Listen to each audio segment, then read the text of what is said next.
үшін волейбол спорты таңсық емес. Октябрь Жарылғаповтай оғылан қалыптастырған волейбол мектебінен талай сайыпқырандар түлеп ұшқаны белгілі. Республикалық сайыста жасөспірімдеріміз алтыннан алқа тағып, биік беженіп бағындырса, мүмкіндігі шектеулі жандар арасында өткен республикалық біріншілікте спортшыларымыз жүлделі екінші орынға ие болды. Кеше Ақтөбе қаласынан оралған күміс жүлде иегерлерін вокзалда ерекше құрметпен қала халқы күтіп алды. Біз серебряный призер Қазақстана болып қайттық.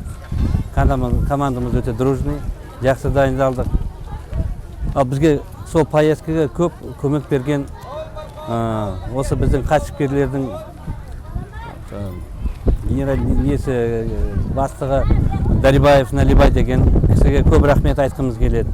Мүмкіндігі шектеулі жандардың спорттағы бұл жеңісіне демеушілердің қосқан үлесі зор екенін айтпай кетпеске болмайды. Кәсіпкерлер палатасының төрағасы Налибай Дарибай бізге берген сұхбатында жолаушы жауапкершілігі шектеулі серіктестігінің директоры Рахым Тәңірбергеновке, Қуаныш орталық базарының басшысы Әбдіғаппар Шаймерденовке, Таубай Қарабаевқа және Жарық құрылыс, Нұрстрой, Ақжол жауапкершілігі шектеулі серіктестерінің әкімшіліктері мен басшыларына қаржылық қолдау көрсеткенін ризашылықпен жеткізді.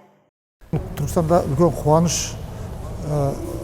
қуаныш болып тұр, себебі біздің Түркістан қаласының жаңағы мүгедектер барып Қазақстан біріншілігінде волейболдан екінші орын алып келіп отыр.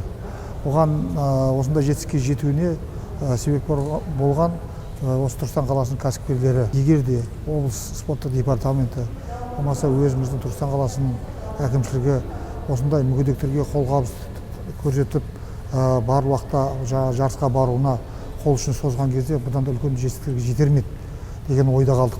Себебі бұл кісілер бірінші рет маған келіп осындай бара алмай жатырмыз дегеннен кейін кәсіпкерлерді ұйымдастырып жол қарызын, тамағына, жататын жеріне сол кәсіпкерлердің арқасында барып келіп үлкен жетістікке жетіп отыр.